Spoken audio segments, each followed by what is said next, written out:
Hello and welcome to this episode of the Business Spotlight.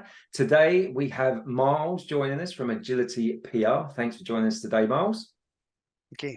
So just for our viewers out there, we're this Business Spotlight. We're about learning a bit more about the people that jump onto these episodes to inspire our viewers, to get them thinking a little bit more about business, about the entrepreneur journey.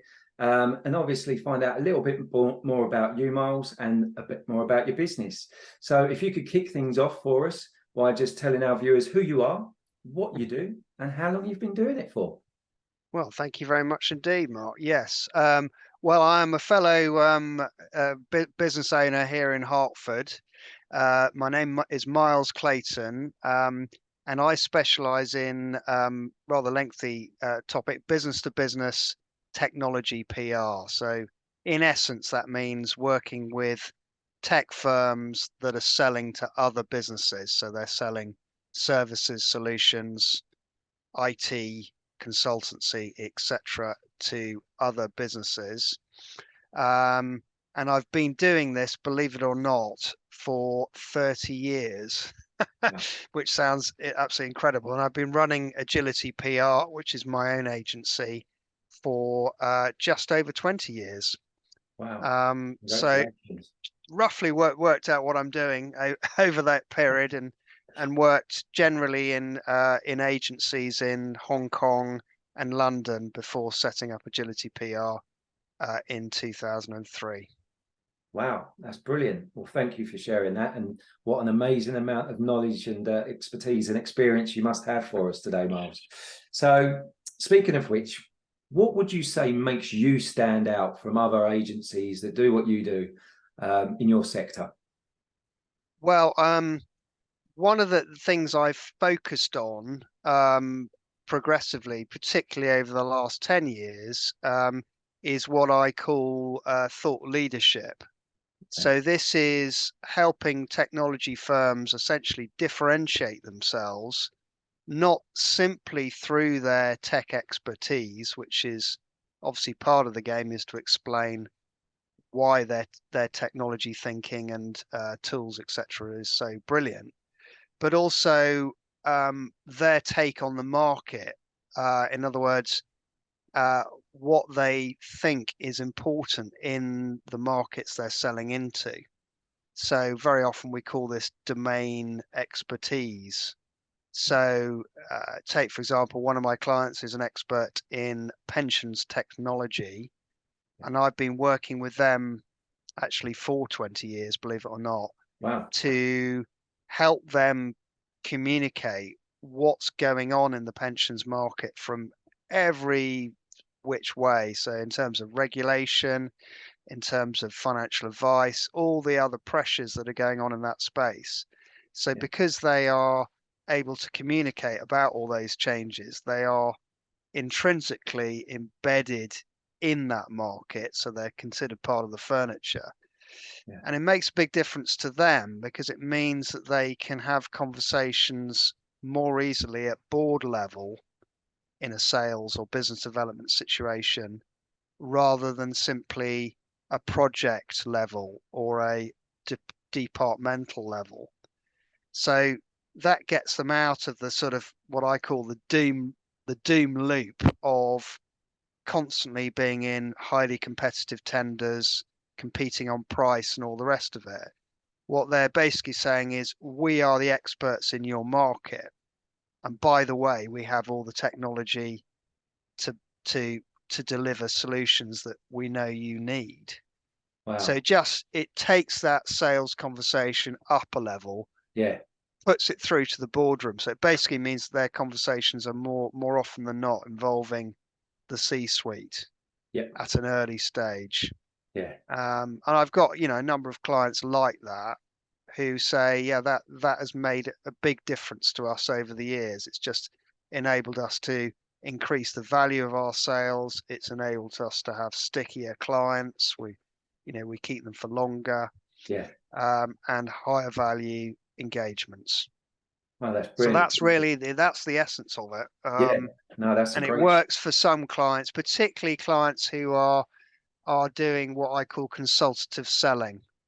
In other words, they're not just trying to sell a product or a solution. They're trying to explore what the pressures are right across the business Yeah. and solve multiple things in conversation. Yeah. No, that's fantastic. No, that's really good. In 20 years, you've been working with that one client. Yeah, I mean that's a bit of I'm probably a bit lucky in that respect. I did have one client I had for 7 or 8 years, but very often, as you know, with clients, things change. In some cases they go global. There's a change in leadership. Sometimes control disappears out of the UK, and then your position becomes less Yeah. easy to hold.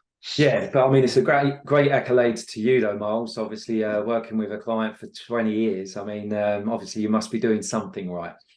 So yeah, hopefully they would verify that. So, Yeah. I mean, I'm going to ask for a condensed version because I'm Mm, sure we could probably sit here for many hours having this conversation. But the mm. business journey for you, I mean, you say the business like has been running for 20 years now. So, I mean, if you can give us as much of a condensed version of like, how the company was formed and started and the journey along the way and bring us up to date as to where you are now. Absolutely. So, I mean, when I set up Agility PR in 2003, it was an interesting stage in the tech world. The dot-com bubble had well and truly burst, and it was a sort of reality check time for tech firms. A lot of them were overspending on their marketing in anticipation of big payouts. When they listed or when they completed mergers or acquisitions. Yeah, So a lot of that fluff went away, and that favored me really because I was coming to the table with a relatively low cost offer. yeah, And yet I had experience having worked inside big PR agencies yeah, of doing this sort of thought leadership work to differentiate.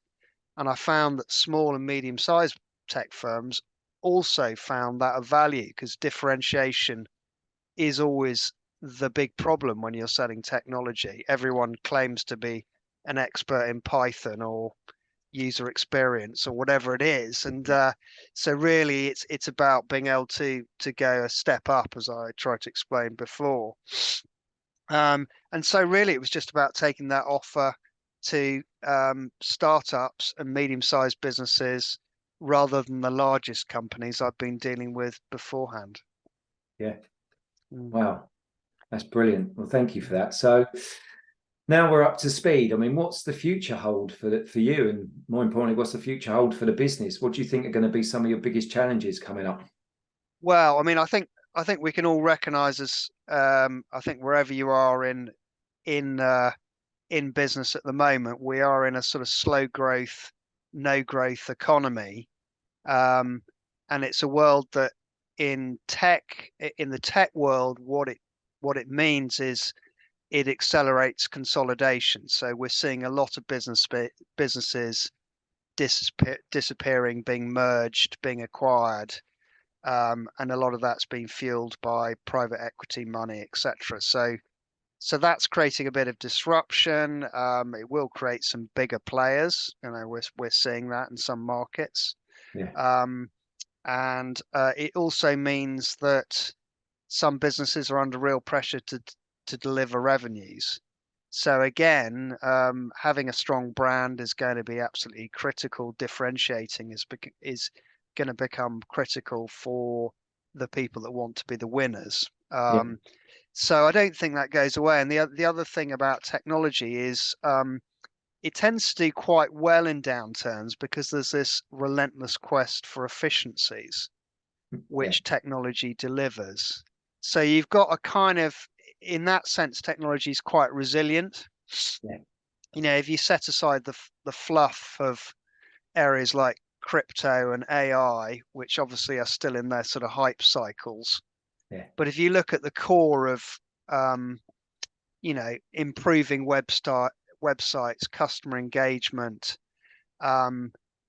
serving the customer better generally, operational efficiencies. That a lot of that's delivered through technology.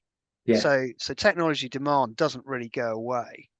Yeah. Um, so in that sense, despite the economic backdrop, I think we'll be okay. But I think we're a year away from the sort of economic malaise, certainly in the UK and the US, starting to evaporate. Yeah. I maybe I hope 1 year is about right for that. It might be a bit longer. Yeah. Well, I Hopefully remember not. looking back onto this and seeing if you got it right there, That's right. Yeah, I Miles. mean the last recession, as you'll no doubt recall, was effectively was 5 years. So I hope, hope we're not Yeah. in for another one of those. Yeah, let's But, hope. Hey, let's hope. So, thanks mm, for that share. That was great. Thanks, Miles. So, moving on mm, to yourself then, as a business owner, mm. what's been your biggest lesson today, and really stands out that you could share with our viewers today? Yeah, I mean, I sometimes look at the PR industry as a whole and what it's been doing in the last 10 years, as well as me. And what I've sort of noticed is as more and more communication goes digital, so most of what we do is now digital marketing rather than traditional PR. Um, that has meant that for a lot of PR firms, they focus more on the digital nuts and bolts. So organic SEO, paid for SEO, and basically making sure that their clients appear in searches, relevant searches. Yeah. But my focus has really gone a bit the other way. It's really more focused on the content because my theory is you can create as much traffic as you like to your websites. If you can't engage people once they're there Yeah. with that content and you can't hold them and you can't get your time on site up, then it's all for nothing. Absolutely. Um, Yeah. so my focus has remained on just actually um, improving the content and also building what I call content journeys. In other words, expecting people to want different types of content according to how engaged they are Yeah. and at what stage of their sales cycle they are. So, what I tend to do with clients have lots of content which is sort of news based, so designed for LinkedIn and other channels and on their website, but also designed to get vertical sector coverage or expertise sector, technology type coverage. Um, but then also build whole campaigns which go right through to big bits of market research with management reports, executive summaries, uh, sign bits of premium content that people have to sign up to. Yeah. So, and again, to feed the sales lead generation machine and improve engagement on on the websites of my clients. Yeah. So that's where I've tended to focus and also on audience. So think very hard about who you're trying to reach, who are the senior decision makers who are actually going to Yeah. sign off that big piece of, that big customer engagement project, which will be worth, £100,000 to your business. Yeah. And think hard about what they're actually interested in listening to. What are they worried about? What are those obsessions? And tap into those Yeah. in your content. So that's really the stuff that I do. So a lot of it starts with the audience and then works through to these content-led campaigns. Yeah. No, that's really powerful. That's a great share, and it's quite a common thing that sometimes gets missed, is the actual copy and the content of what it is that you're directing the people to. So that was a really, really great share. Thank you. Yeah. So, Miles, I know you've Mm, been running your business for a few years now. So what we're going to do is we're going to cast our minds back. Well, I want you to cast your mind back to when you was 18 years old. And mhm. with the knowledge that you've now got of running the various businesses that you've run, what would be the one piece of advice that you would give an 18-year-old Miles that would be useful not only for an 18-year-old Miles, but also for some of the viewers that are watching this episode today? Well, I must admit, it's a very interesting question because I've got two young adult children who are starting to make their way in the world right now, Yeah, having left university. And I would say the key thing to do is, once you've worked out what you want to do and what gives you an injection of energy and passion, once you've worked that out, learn your craft around it. I mean, for me, it was PR, and yeah, fairly quickly I knew, that was what I was going to be focused on. And I went off and did a master's in PR. And what I ended up doing was working in consultancy because I found that was the best way of getting lots and lots of exposure to different challenges and really learning my craft. yeah, Um, I tend to see too many guys who've left university with admittedly a slightly more practical degree than I did. Um, and then they just set up on their own. And I think if you do that, your learning is going to be one more painful. I just don't think it's going to be as quick as yeah, learning from, a bunch of senior peers and watching as I did, what my account directors were doing yeah, to win, to retain, and to enthuse clients. And, it was all that knowledge that I had to then, after a few years, apply myself as an account director. yeah, Um, and then also you learn by that what you like and what you don't like because you're just having masses of experience. yeah, I worked out that I didn't particularly like working in-house and sort of defensive PR, if you like, crisis management PR. That wasn't for me. yeah, Some people love that world. It's the world where you're sort of defending the brand yeah, against potential attack from the media and so on. That wasn't really my world. I was much more interested in promoting business yeah, and helping companies articulate what it was they were doing. So I think you need to work out who you are, what you find enthusiastic, and then work very hard to learn your craft and get as much experience as you can. yeah, And I would advise against setting up your own business, certainly within the first few years. yeah. So getting a bit of experience under your belt first. I really would. I think that goes really across the board as well. Can't think of many sectors where you just say, well, crack on, run your own show straight away. Um, Yeah, yeah. no, that's brilliant. Well, another great share, and I'm sure your 18-year-old self would have really appreciated that, and hopefully your boys will get to see this as well. So that will be going straight through to them, and equally with our viewers as well. Okay. So, Mm. I mean, you've obviously done an awful lot with your career here, Miles, and so one of the things I really want to get to the bottom of and the root of is what is it that inspires you? What is it that sort of gets that fire, that passion burning in you? Is it, your family? Is it the team you work with, your customers, your development, your learnings? What is it that really sort of Well, inspires you?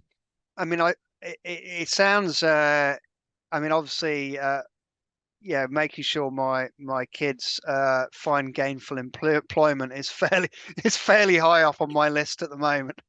Yeah, But setting that aside, what fires me up day to day is being able to sell stories for my clients that actually achieve coverage which makes a real difference to them. So I still get a buzz out of, getting a piece of coverage in the Nationals or securing a, really hard-earned bit of um, trade coverage in a relevant sector that my client's trying to break into. Possibly it's based on a bit of market research which I've personally designed and pushed through. So, I get satisfaction from that. I get satisfaction from good writing, which I suppose is a core skill yeah, for PR people. And at the moment, I'm starting to enjoy a book, I've got it here actually. You probably can't see it, but it's by a guy called Blair Innes, and it's called The Win Without Pitching Manifesto, which I Oh, think is rather brilliant. Because that's exactly the kind of book, if I'd written one, it would have been that book. Because what it's essentially saying is, if you differentiate your business so well, and then all you do is basically you articulate what it is that you do, yeah. you'll find that you don't need to join tenders. People will come to you rather than the other way around. Oh, wow.